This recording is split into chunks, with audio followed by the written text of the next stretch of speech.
కుటుంబం బాగుపడుతుంది కానీ మానవతరాయి మొత్తం సామాజిక వర్గం బాగుపడుతుందా? బాగుపడదు. కాబట్టి ఈ సమాజం ఇప్పటికీ వివిధ రకాలుగా ఇబ్బంది పడుతూ వెనకబడుతూ అగ్రవర్ణాలు అణగారిన వర్గాల పేరిట రేపు ఈ అంతరాలతోని ఒక యుద్ధం జరిగేటట్టుంది. ఇప్పటికైనా మేల్కొని ఈ సమాజంలో ఉన్నటువంటి మేధావుల పేరిట కుల సంఘాలలో ఉన్న మేధావులు ఇంకా ఇట్లాంటి చౌకబారు మాటలు వేదికల మీద అంటే పరుష పదజాలాలు మన ఎమ్మెల్సీ గారు కాంగ్రెస్ ఎమ్మెల్సీ గారు మాట్లాడారు కదా, ఇట్లాంటి పరుష పదజాలాలు మాట్లాడకుండా మనకున్న బుద్ధి తెలివి విచక్షణ ఏమన్నా ఉంటే రాజ్యాంగాన్ని పునర్రచించుకోవాల్సిన అవసరం ఉంది. దానితో పాటు కులాలను తీసేసి ఆర్థిక ప్రాతిపదికన ఈ దేశాన్ని కనుక విభజిస్తే 10 సంవత్సరాల తర్వాత ఈ దేశంలో కులం ఉండదండి, ఈ దేశంలో మతం ఉండదు. ఈ దేశం ఒక సుసంపన్నమైనటువంటి అభివృద్ధి చెందిన దేశంగా కనిపించేటువంటి అవకాశం ఉంది. దేశ రాజ్యాంగాన్ని పునర్నిర్వచించాలని చెప్పి అనకటం కన్నా దాన్ని గౌరవిస్తే సరిపోదు. దాన్ని ఆచరిస్తే సరిపోద్ది. అంటే మూలానికి దెబ్బ తినకుండా ప్రస్తుత పరిస్థితులు అనుగుణంగా దాన్ని సవరణ చేసుకోవటంలో అనేది ఎవరైనా చేయాల్సిన పని. అది మూలం. మీరేమంటున్నారు అసలు రాజ్యాంగమే వద్దు, రాజ్యాంగాన్ని మార్చి రాయాల్సిందే బరాబర్ అని. ఆగండి, బరాబర్ అదే అంటారు, మూర్ఖత్వం అంటారు. కులాంది కాదు భారత రాజ్యాంగం అనేది, ఒక కులాంది కాదు. అది భారతదేశంలో ఉన్నటువంటి పిల్లలది, పెద్దలది, మహిళలది, పౌరులందరిది. భారత పౌరులందరూ ఎట్లా నడుచుకోవాలి చెప్పే విధి విధానాలు చెప్పే గ్రంథమే అది. దాన్ని కూడా మన ఇష్టం వచ్చినట్టు దాన్ని చూసి తట్టుకోలేక, అంటే ఒక అంబేద్కర్ రాసినందుకు అంబేద్కర్ రాసికి తట్టుకోలేక. అదే వినండి, ఇక్కడ కనపడుతుంది క్లియర్గా. మీ ఉద్దేశం మీకు తెలిసి కూడా మీ కేసీఆర్ గారు వైఖరి బయటపడింది. మరి ఎందుకు మార్చాలా? ఎందుకు పునర్రచించాలి చెప్పండి? ఎందుకు రచించాలా? అది దృఢమైన రాజ్యాంగము, పటిష్టమైన రాజ్యాంగము. మీరు అయిపోయి చెప్పేది వినండి, నేను చెప్పేది వినండి. మీరు అడ్డుపడకండి. తప్పు చేశారు. మీరు ఎందుకు రాజ్యాంగాన్ని ఎందుకు మార్చాలన్నారు చెప్పండి? ఎందుకు మార్చాలా? ఎందుకు మార్చాలంటున్నా? ఎందుకు మార్చాలా? ఏ పౌరుల హక్కులను కాలు రాస్తున్నది? అరే మహిళలకు ఇచ్చే, పిల్లలకి ఇచ్చే, అగ్ర వర్ణాలకు ఇచ్చే, అందరికి ఇచ్చే, కార్మికులకు ఇచ్చే, కర్షకులకు ఇచ్చే, అందరికి హక్కులు ఇచ్చినప్పుడు సవరణ చేసుకోవాలని చెప్తున్నాం కదా మనం కూడా. సవరణ అంటే మార్చు, మొత్తం రాజ్యాంగాన్ని మూల సూత్రాలు మార్చా? ఏం మాట్లాడతారండి? నా టైం ఇది వారిది కాదు. శ్రీనివాస్ గారు మీరు అనవసరంగా దాన్ని పొడిగించకండి. ఇప్పుడు జరిగింది, నేను మాట్లాడినా అంత అయిపోయింది. వీళ్ళు ఏంటంటే సరే రాజ్యాంగం వదిలిపెట్టండి, వాళ్ళు తప్పు చేశారు, ప్రజలు బుద్ధి చెప్పారు. తప్పు చేశారు, కేసీఆర్ గారికి బుద్ధి చెప్పారు. అదే విధంగా బీజేపీ పార్టీ కూడా వాళ్ళ సిద్ధాంతాన్ని అమలు చేయబోయిండు. కానీ దేశవ్యాప్తంగా వాళ్ళు ఏ విధంగా ఊహించుకున్నారు? ఉత్తరప్రదేశ్లో కూడా, అయోధ్యలో కూడా వాళ్ళ ఎంపీ ఓడిపోయారు. అవన్నీ అందుకే ఇవన్నీ కాదండి. ఎంపీ గెలవలేదు. ఎంపీగా ఎవరైతే ఎమ్మెల్యేగా ఉన్నాయన చెప్పేదేనండి, ప్రజలకు చెప్పండి. ఎమ్మెల్యేగా ఉన్నాయన ఎంపీకి గెలిచిండు, అది ఖాళీ అయింది. ప్రసాద్ గారు ఎవరైతే ఉన్నారో ఆ ప్రాంతంలో, అయోధ్య ప్రాంతంలో ఎంపీగా గెలిచిండు ఆయన. ఆ బీజేపీని గెలిపిలే, ప్రసాద్ గారు అనేటువంటి వ్యక్తిని గెలిపించారు. కాబట్టి నేను చెప్పండి, మీరు అడ్డుపడితే ఎట్లా? తప్పు అది, అడ్డుపడే సభ్యత కాదు. మీరు మధ్యలో అడ్డు రావద్దు. నేను అడ్డుపడితే మీరు మాట్లాడలేరు, నేనే అడ్డుపట్ట మొదలు పెడితే మీరు మాట్లాడలేదు. కాబట్టి ఇవన్నీ కూడా పనికిరావండి. భారత రాజ్యాంగం అందరినీ, అన్ని మతాలని గౌరవిస్తూ, అన్ని కులాలని గౌరవిస్తూ, అందరికీ హక్కులు ప్రసాదిస్తూ రాయబడింది. కాబట్టి దృఢమైన రాజ్యాంగం అన్నాం దాన్ని. కాబట్టి నచ్చని వాళ్ళు ఏదో గీక్కొని పాపం చేతులు కాల్చుకొని ఓడిపోవడం జరిగింది. కాబట్టి నేను ఏమన్నా వదిలిపెట్టండి. ఇప్పుడు కేటీఆర్ గారు ఆగండి మీరు మాట్లాడక తర్వాత చెప్పండి. కేటీఆర్ గారికి అంత ప్రజాదరణ బలం ఉంటే మరి ఎందుకు ఆడ ఒక అభ్యర్థిని బత్ శ్రీనివాస్ గారిని పెట్టి గెలిపియమనండి. కేటీఆర్ గారిని బట్టి చప్పట్లు, వీలలు, విజిల్స్ అన్నీ వస్తాయి కదా. గ్రాడ్యుయేట్ ఎన్నికలే కదా. నిరుద్యోగులు మీ పట్ల ఏమాత్రం చిత్తశుద్ధి ఉందో బయటపడింది కదా. ఎందుకు భయపడుతున్నారు అంటే అలా ఏంది, వీళ్ళు పోటీ చేస్తే కాంగ్రెస్కి లాభం అయింది. కాంగ్రెస్కి లాభం కావద్దు కానీ, కాంగ్రెస్ పార్టీ గెలవద్దు కానీ, వేరే పార్టీ గెలిచినా పర్లే, బీజేపీ గెలిచినా పర్లే అనేటువంటి ఈ తప్పుల వల్లే వాళ్ళు ఆ విధంగా ఓడిపోవడం జరిగింది. మొన్న ఏమైంది, వీళ్ళ ఓటు బ్యాంక్ మొత్తం విడిపోయింది, బీజేపీకి బదలాయింపోయింది. కాంగ్రెస్ గెలవద్దు అనుకున్నారు కానీ ఏమైంది, వీళ్ళ ఓటు బ్యాంకు మొత్తానికి పాతాళానికి పడిపోయింది. కాబట్టి రాజకీయాలు ఇప్పుడు మేము పోటీ చేయలేదా? మీరు 12 మంది ఎమ్మెల్యేలను పోటీ గుంజినా సరే, నిలబడ్డం గ్రాడ్యుయేట్ ఎన్నికల్లో పోటీ చేస్తున్నాం, ఓడినా గెలిచినా పోటీ చేస్తున్నాం, సర్పంచ్ ఎన్నికల్లో పోటీ చేసినాం, బరాబర్ 74 జడ్పీటీసీలు గెలిచినాం. ఎంపీపీలు కూడా కొన్నిటిని గెలుచుకున్న తర్వాత మీరు మార్చుకున్నారు. అట్లా ధైర్యంగా ఓడినా గెలిచినా అది సత్తా. అంటే రాహుల్ గాంధీ గారిని ఇక్కడ ఓడిస్తే అక్కడే పోయి పోటీ చేయలేదా? ఎందుకండి మీ చేతగాక ఈ మాటలు ఎందుకు మాట్లాడతారు? మీ పార్టీ ఉన్నది, ఓటు బ్యాంక్ ఉన్నది, దాన్ని నిలుపుకునే ప్రయత్నం చేయండి. అంతేగాని ఇందులో ఓడిపోతే ఇంకెక్కడ వెనక్కిపోతాం అనేటువంటి భయంతో ఉండుకుంటూ నాకు తెలిసి భవిష్యత్తు వీళ్ళు కోల్పోయారు. తెలంగాణలో వీళ్ళకి అవకాశాలు కోల్పోయి అవకాశాన్ని వేరే వాళ్ళకి ఇచ్చారు. రేపు భవిష్యత్తులో పోటీ ఎవరికి ఉంటుంది? కాంగ్రెస్ ఇంకోళ్ళకే ఉంటుంది, వీళ్ళకి ఉండదు. ఎందుకంటే అట్లా దిగజారిపోయారు. 9 స్థానాల్లో డిపాజిట్ రాలేదు, 7 మిగతా స్థానాల్లో 3వ స్థానంగా పడిపోయారు. వీళ్ళ ఓటు బ్యాంక్ మొత్తానికి వేరే వాళ్ళకి అప్పచెప్పుకున్నారు. ఢిల్లీలో కాంగ్రెస్ పరిస్థితి కాబట్టి ఇలా ఆమ్ ఆద్మీ పార్టీ 67 చోట్ల డిపాజిట్లు మేము ఓడిపోయాం. ఢిల్లీలో అది కాదు, ఢిల్లీలో మేము మొన్న ఓడిపోయాం. మొన్న మాకు ఒక స్థానం రాలేదు. 4.3% నుంచి 6.4%కి వచ్చినాం.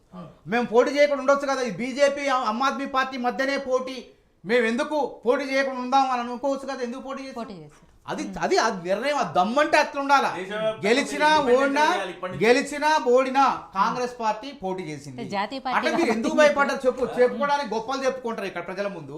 మేము వ్యూహాత్మకంగా తొక్కల వ్యూహాత్మకంగా పార్టీని వదిలిపెట్టుకొని కార్యకర్తను వదిలిపెట్టుకొని మీలాంటి కార్యకర్తకు అవకాశం ఇవ్వకూడదా? చెప్పండి. మీలాంటి కార్యకర్త గెలిస్తే ఓడిన 50,000 10,000 ఓట్లు రానియండి, మీ బలం కాదా అది?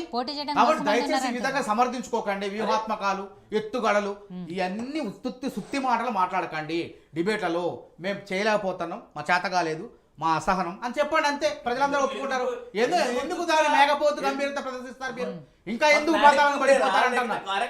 పడిపోతారంటున్నా? ఉంటే పెట్టొచ్చు కదా. పెట్టాలి మరి. ఎందుకు పెట్టడం? వ్యూహాత్మకం అంటే లోడిపోయి వేరే వాళ్ళు గెలిపిటారు అంటే కాంగ్రెస్ పార్టీ ఓట్లు జీల్చే ప్రయత్నం. ఎందుకంటే అట్లా నాశనం అవుతారు. మన కోసం ఎవరి కోసం గోతులు తవ్వితే ఆ గోతులు మనమే పడినట్టు ఉంటుంది. గతంలో అట్లే జరిగింది, మన ఎన్నికలు అట్లే జరిగింది. జాతీయ పార్టీ అన్నారు, భూకంపాలు సృష్టిస్తారన్నారు. అసలు ఏమైంది? కొననాలిక మంది అయితే ఉన్ననాలిక ఊడిపోయారట.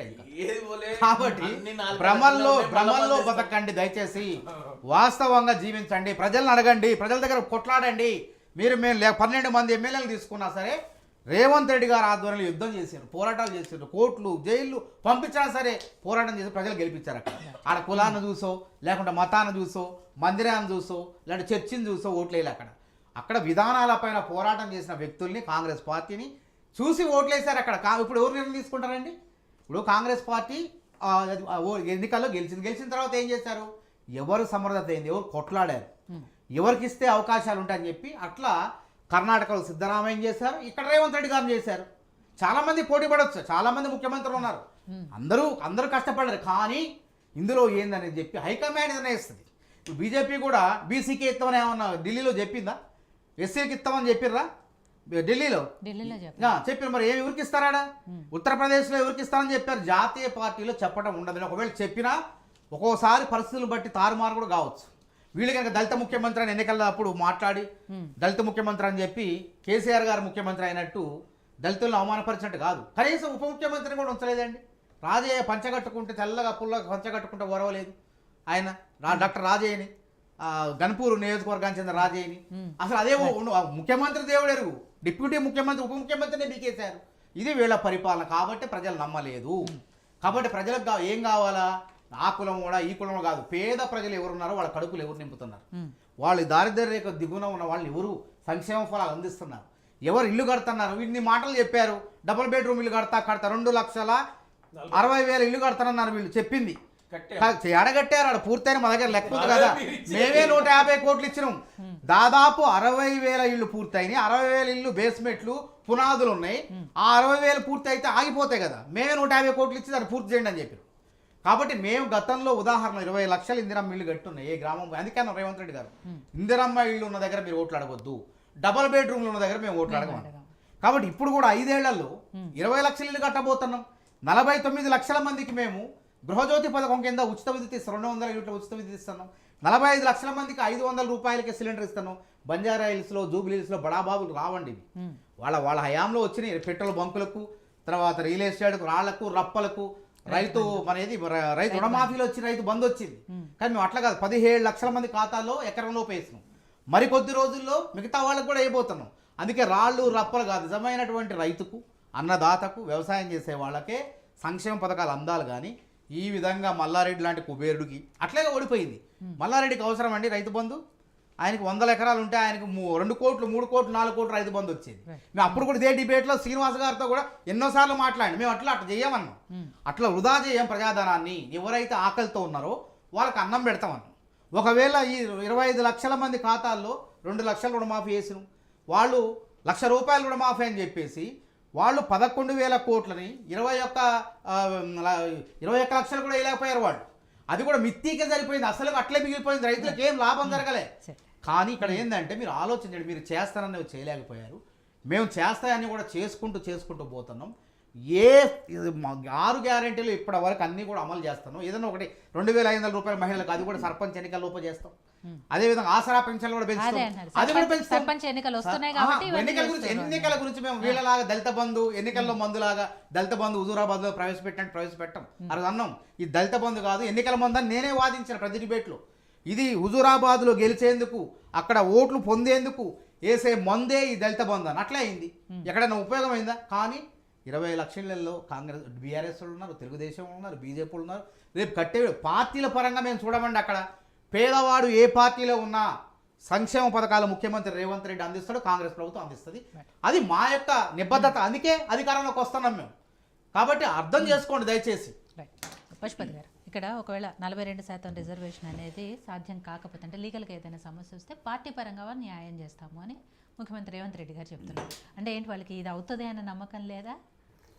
అంటే గతంలో కూడా మనం మాట్లాడుకున్నప్పుడు పాలక ప్రభుత్వాలు ఏవైనా కావచ్చు, బీజేపీ, బీఆర్ఎస్, ఇంక్లూడింగ్ కమ్యూనిస్టులు కూడా, కమ్యూనిస్టులలో మెజారిటీ ఆఫ్ ద లీడర్షిప్ ఎవరు ఉన్నారో తెలుసా? ఓసీలే ఉంటారు. మరి ఎర్రజెండా వాళ్ళు ఓసీలే, కాంగ్రెస్ వాళ్ళు ఓసీలే, నక్సలైట్లు ఓసీలే, బీఆర్ఎస్ వాళ్ళు ఓసీలే, బీజేపీ వాళ్ళు కూడా ఓసీలే.